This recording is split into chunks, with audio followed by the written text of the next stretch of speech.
Bueno, muy bien. Ahora sí, lo prometido, como les dije, tenemos la posibilidad de comunicarnos directamente con Inglaterra.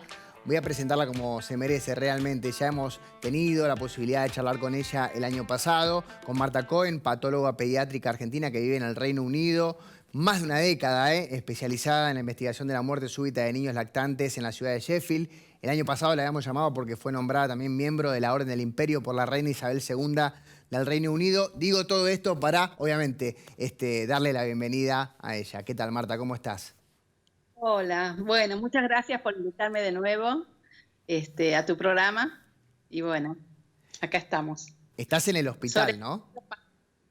estoy en el hospital, sí, Ujú. yo cuando me voy a la noche digo siempre me voy a traer una cama acá porque paso acá de 12 a 14 horas diarias. Pasás más tiempo ahí que en tu casa, por supuesto. Por supuesto, sí. ¿El hospital cuál es? Es el Hospital de Niños de Sheffield, que fue el primer hospital de niños de uno de los primeros hospitales de niños del país. Surgió en el año 1876. Que fue el mismo año en donde yo soy de Trenkelauken. Sí. Y en Trenkelauken se fundó el 12 de abril de 1876. O sea, el general Conrado Villegas estaba luchando contra los pobres nativos. Digo pobres porque, bueno, yo siempre considero que les invadimos su territorio. Y acá estaban fundando un hospital de niños. Qué bárbaro, ¿no? Es una fecha que te atraviesa de alguna manera, ¿no? Que te ha marcado, porque realmente, ¿no? Ese 12 de abril. Vos sabés que sí, porque mira, yo hace 18 años que estoy acá. Yo vine a una entrevista convocada por el entonces primer ministro Tony Blair. Y la Tranqui, entrevista ¿no? bien... Ya arrancaste tranqui. Sí, me llegó la carta de 10 Downing Street, 10 Downing Street, invitándome a venir a una entrevista. Y mi entrevista fue el día 2 de abril. Ahí nomás, el día de Malvinas. Exactamente, Wow. eso es lo que digo, tantas conexiones. Y para mi casamiento me habían que era la época de la hiperinflación y los regalos más pobres no podían ser. Uno de los regalos había sido una bandejita de té, que nunca le había dado ni bolilla ni nada, que había quedado ahí guardada, y cuando viene la mudanza, sale la bandejita y era un paisaje de la zona donde vivo. No. Ah, Un bueno. paisaje, una locura, sí. No hay, no hay casualidad en la vida, ¿no? Está todo como sincronizado de alguna manera, Marta. Sí, yo siempre digo que la vida es un rompecabezas y hay que solamente saber cómo mover las piezas. Ya que pensás de esa manera y que la verdad hemos hablado el año pasado, también en plena pandemia, y que tenés esta filosofía de vida, además de tu cabeza académica, de tu estudio, de todo lo que permanentemente seguís llenándole a tu cabeza, digo, contame de qué se trata este rompecabezas que estamos viviendo ahora, porque estamos entrando, por lo menos aquí, me imagino que vos tenés a tu familia también y hablás, y obviamente estás súper conectada, con que nosotros estamos empezando a ver la segunda ola. Esta última semana inclusive ha llegado o hemos tenido la noticia de una persona que ha fallecido con la cepa esta británica. Entonces también nos interesaría saber un poco que nos cuentes qué es esta cepa británica, qué es lo que sabes vos, qué es lo que se dice ahí en el Reino Unido. Bueno, mira, la cepa británica no es tanto de temer como la cepa de Manaus, Ujú. que es así. La cepa británica surgió, bueno, el virus va mutando, como todos los virus, y cuando hay más contagios hay más mutaciones, y de golpe el virus cambia sus características y surge una nueva variante. Entonces, ¿qué sucedió? Así como surgió la variante que azotó la segunda ola en junio, surgió en Barcelona, y esa fue la responsable de los casos que empezaron a aumentar desde septiembre hasta noviembre. Y ya en el mes de noviembre notaron que había un aumento del número de casos en una zona de Kent, que es una zona afluente del sureste de Inglaterra, y pensaron que era la misma variante, esta de Barcelona, que como la gente más grande se cuida, había llegado más tarde allí, pero en realidad encontraron que era una nueva cepa, que es lo que se conoce como la variante británica o la variante de Kent, porque surgió en Kent, o B117. Esta variante se caracteriza Primero surgió en una persona adulta, como siempre, generalmente surgen las personas adultas o que tienen un sistema inmunitario frágil que no puede pelearle al virus. Entonces el virus se puede adaptar muy fácilmente al sistema inmune humano y de esa manera va con mutaciones y va ganándole. Entonces, esta variante se caracteriza porque tiene entre un 50 y un 70% más de contagiosidad. Por lo tanto, cuando hay una cepa más contagiosa, barre con las de el resto. Entonces ya en el mes de enero, cuando tuvimos, para mí es el tercer pico, porque ya no era la variante de España, sino era la variante local de Kent, ahí ya era el 95% de los casos. No solamente es el 50 a 70% más contagiosa, sino que además al principio se pensaba que no, pero ahora sí se ha demostrado que es un poco más letal. La letalidad anterior era de 2.5 por 1000 y ahora es de 4.1 por 1000. Es un poquito. Lo bueno es que las vacunas siguen siendo igualmente efectivas con esta cepa, con esta variante. Ahora, esta variante, al mismo tiempo que surge acá, surge en Sudáfrica, surge en Brasil y surge en algún otro país, una que tiene las mismas características de contagiosidad mayor. Pero la de Sudáfrica y la de Brasil se caracterizan por tener otra mutación, que es la E484K, que no responde bien a las vacunas. Las vacunas no son eficientes con esta nueva mutación.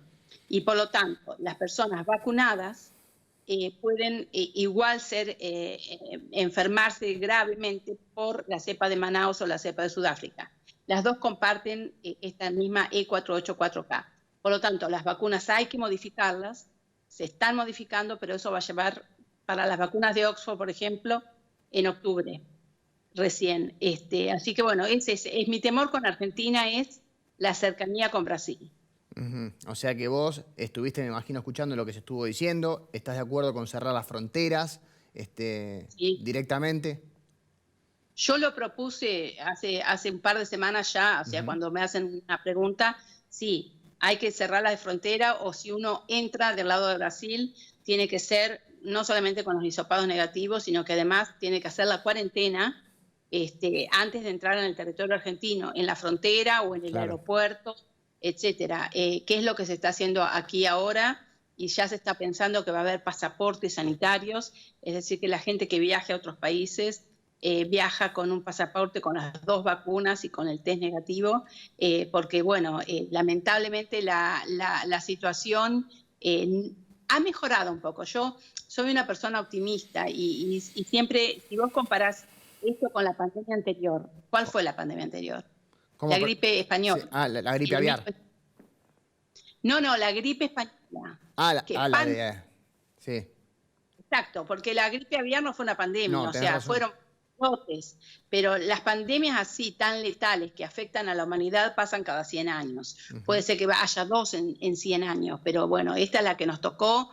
Las pandemias existen desde hace más de 10.000 años, desde que el hombre dejó de ser nómade a vivir en comunidades agrícolas y ahí comenzaron las pandemias. Suceden cada 100 años y hay mucha mortalidad y las desigualdades se ponen de manifiesto. Pero si vos pensás, en un año de pandemia ha habido un poco menos de 3 millones de muertos en el mundo.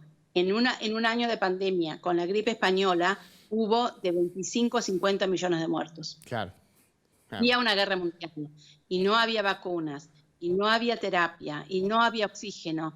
Y bueno, o sea, estamos mucho mejor, ¿no es cierto? Ahora, ¿podríamos estar mejor? Por supuesto que podríamos estar mejor.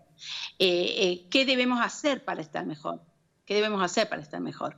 Y lo primero es ser responsables, porque nosotros no somos responsables y los argentinos son menos responsables que otros países, ¿no es cierto? Salimos de fiesta, nos vamos a la playa, muchísima gente se había ido de vacaciones a Brasil. ¿Cómo puede ser que se vayan de vacaciones a Brasil con todo lo que sucede? No sé. Está claro, Marta, que nosotros históricamente hemos salteado las reglas, nos dicen esto no y para nosotros es esto sí. Eso está más que claro. Lo que pasa es que cambiar eso hoy por hoy es como la idiosincrasia del argentino, es muy difícil.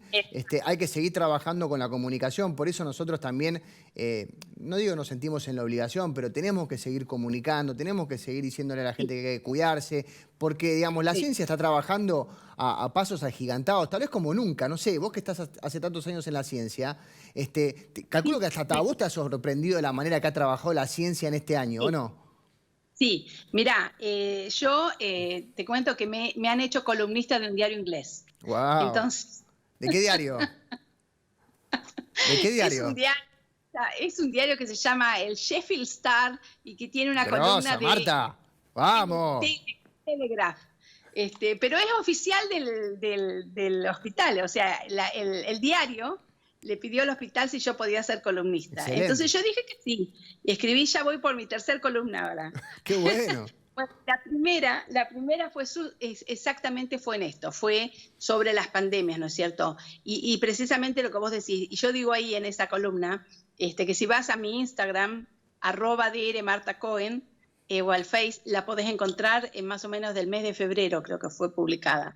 Y bueno, y yo digo ahí de lo importante que es en la ciencia, como en un mes, y eso también lo hago porque en esa columna hago una comparación con la pandemia de la gripe española, que la pandemia se declara no, perdón, los casos de Wuhan se declaran en enero Ujú. y el 7 de febrero ya se conocía el genoma viral. Y en marzo ya se estaban probando las vacunas y ya había test. En el mes de abril los chinos estaban haciendo 6 millones de test diarios. Qué ¿No loco, es cierto? O claro. sea, vos fíjate cómo increíblemente, por eso porque se conocía el genoma, pero lo muy importante es que toda esta información fue compartida, es compartida gratis. La información que sale en revistas de topes como el Lancet, el New England Journal of Medicine, etcétera, es muy caro. Uno tiene que estar suscripto y las suscripciones a lo mejor salen, no sé, $800 al año, perdón. Es muy caro. En cambio, esta vez está todo abierto, todo lo que sea coronavirus está abierto. Qué Y bueno. ese compartir la ciencia hizo que unos puedan tomar de otros y los que trabajan en vacunas comparten con los que estudian la fisiología del virus, los que estudian la clínica, los que estudian los factores de riesgo, etcétera, la genética. Así que realmente se compartió todo de una manera increíble. Y la otra cosa es que todos los estudios se hicieron como públicos pre-publicación. Es decir, se mandan a publicar y ya se hacen públicos. Y eso es fantástico. Y esa generosidad espero que ojalá quedará para siempre, ¿no es cierto? Porque realmente es lo que ha avanzado la ciencia en un año, es mucho gracias a esta facilidad de obtener la información, ¿no es cierto? Así que sí. Me alegro y te felicito por esta nueva faceta también tuya de columnista. Voy a leerlas ahora las columnas. Cuando cortemos voy a meterme a leerlas. Y quiero seguir preguntándote, porque en realidad, bueno, ya que estás ahí, quiero que me cuentes cómo viene el tema de la vacunación allí y cómo se está viviendo, digo, cómo vive la gente, cómo está la gente, porque calculo que te debe pasar y lo debes haber visto. La gente se ha bajoneado, se ha caído, ¿viste? La gente, sobre todo los adultos mayores, que muchos te dicen, che, hace un año que estoy guardado y la verdad es un año menos de vida, ¿viste? O sea, genera esa contradicción también, ¿no? Más allá de esto de saber que si te enfermas te morís. Por otro lado, está también este concepto de que, y sí, pero estoy encerrado, envolándome, aburriéndome y me estoy muriendo encerrado, te dicen, ¿viste? Por ahí. Claro. ¿Qué pasa ahí en Inglaterra? ¿Es así, tal cual? Bueno, mira, acá yo veo que se hicieron las cosas de tres maneras diferentes. Al principio se hizo muy mal. No se hicieron test, nos vamos a contagiar de rebaño, y la política no escuchó a la ciencia. Eso fue la primera De mitad del año acuerdo. pasado. Sí, sí.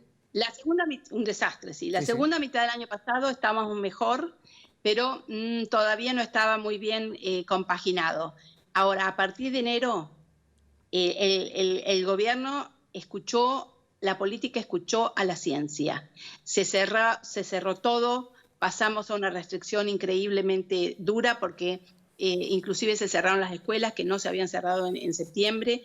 Se sigue todo cerrado a pesar de que tenemos menos de 100 muertos diarios y sigue todo cerrado, o sea, los gimnasios, los restaurantes, los casinos, las peluquerías, los salones de belleza, todo cerrado, solamente la escuela está abierta. y está bien, porque esta nueva variante de este virus, la variante de Kent, es muchísimo más contagiosa. Entonces, la gente lo ha tomado con mucha responsabilidad y la gente se queda en la casa. Ha habido un aumento del número de suicidios, sí. Yo como patóloga hago autopsias de chicos y he hecho muchos más casos de adolescentes,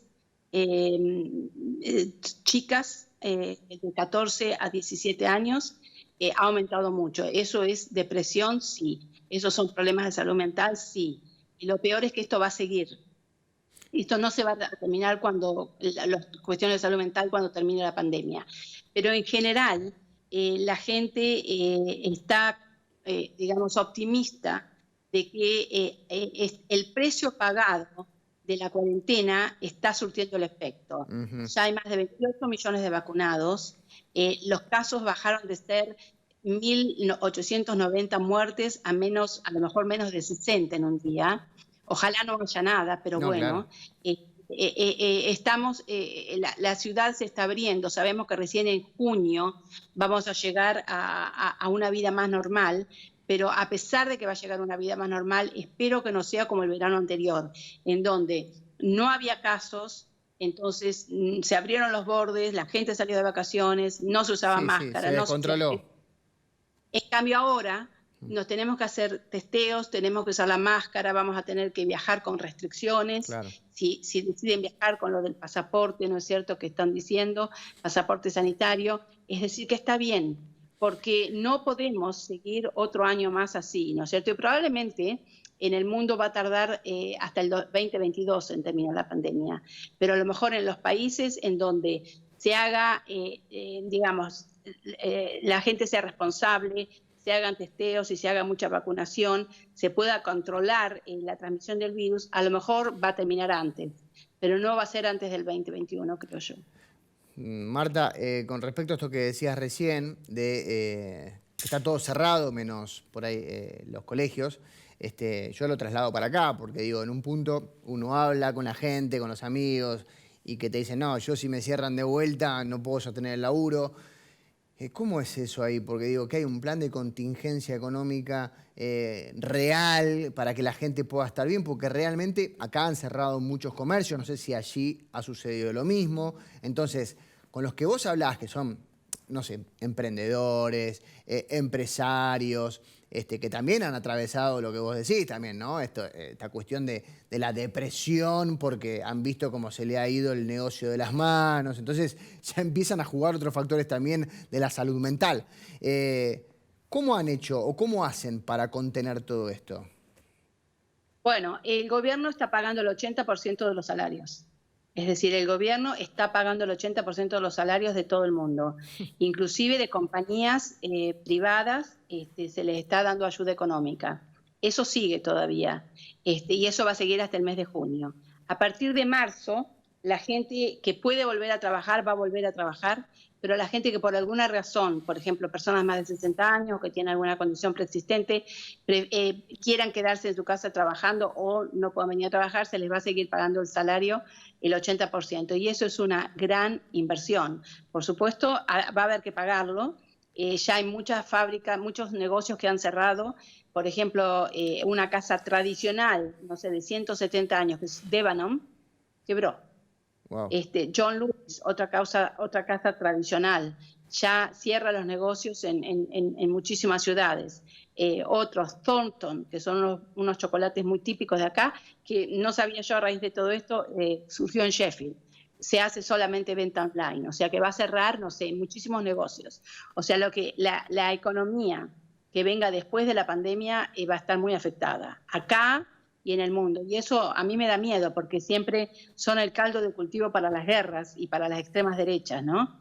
Así que espero que eso no venga, pero eso es mi temor. El surgimiento de la derecha, como ya se está viendo, por todos los nacionalismos, lo estamos viendo con las vacunas, lo que pasa con Europa.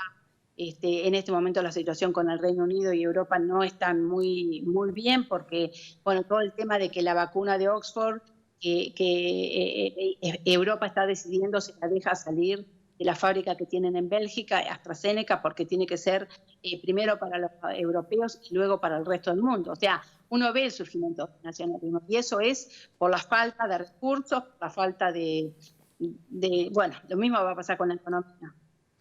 Marta, para cerrar y obviamente agradecerte de corazón este contacto nuevamente, ¿qué le dirías vos a los argentinos? ¿Qué consejo le darías? Digo, no solamente del costado clínico, si se quiere, sino desde el costado humano, que vos tenés como un ojo súper interesante. ¿Qué le podés sugerir a los argentinos y a las argentinas? Bueno, yo soy optimista y habiendo leído la historia de las pandemias, sé que vamos a salir de esto. Vamos a salir más fortalecidos o menos fortalecidos, va a depender de nosotros. Si nosotros estamos todos juntos y tratamos de tirar juntos y no divididos, vamos a salir mucho más enteros y mucho más fáciles. Entonces yo creo que les pido a cada uno tolerancia. Le pido que sean tolerantes con lo que piensa el otro. Le pido responsabilidad para cumplir esta cuarentena que es dura y para seguir cuidándose. Y les pido que después que esto haya pasado, reflexionemos para atrás y miremos que dónde tenemos que invertir. Y tenemos que invertir en salud. La salud pública, Claro. La salud pública necesita un gran caudal de inversión.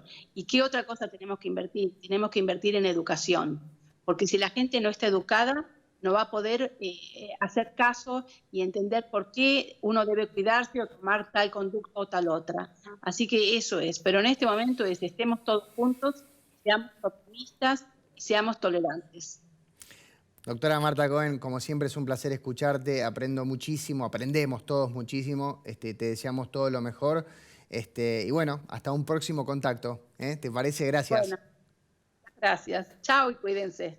Chao, un abrazo. Ahí pasaba Marta Cohen, una eminencia verdaderamente que trabaja en Inglaterra y nosotros nos vamos a reencontrar dentro de 7 días, si les parece. Y los dejamos con un consejo también que tiene que ver con esto que estamos atravesando, con el coronavirus. No hay que bajar la guardia, todavía falta, pero cada vez falta menos. Chao, nos vemos, hasta la próxima.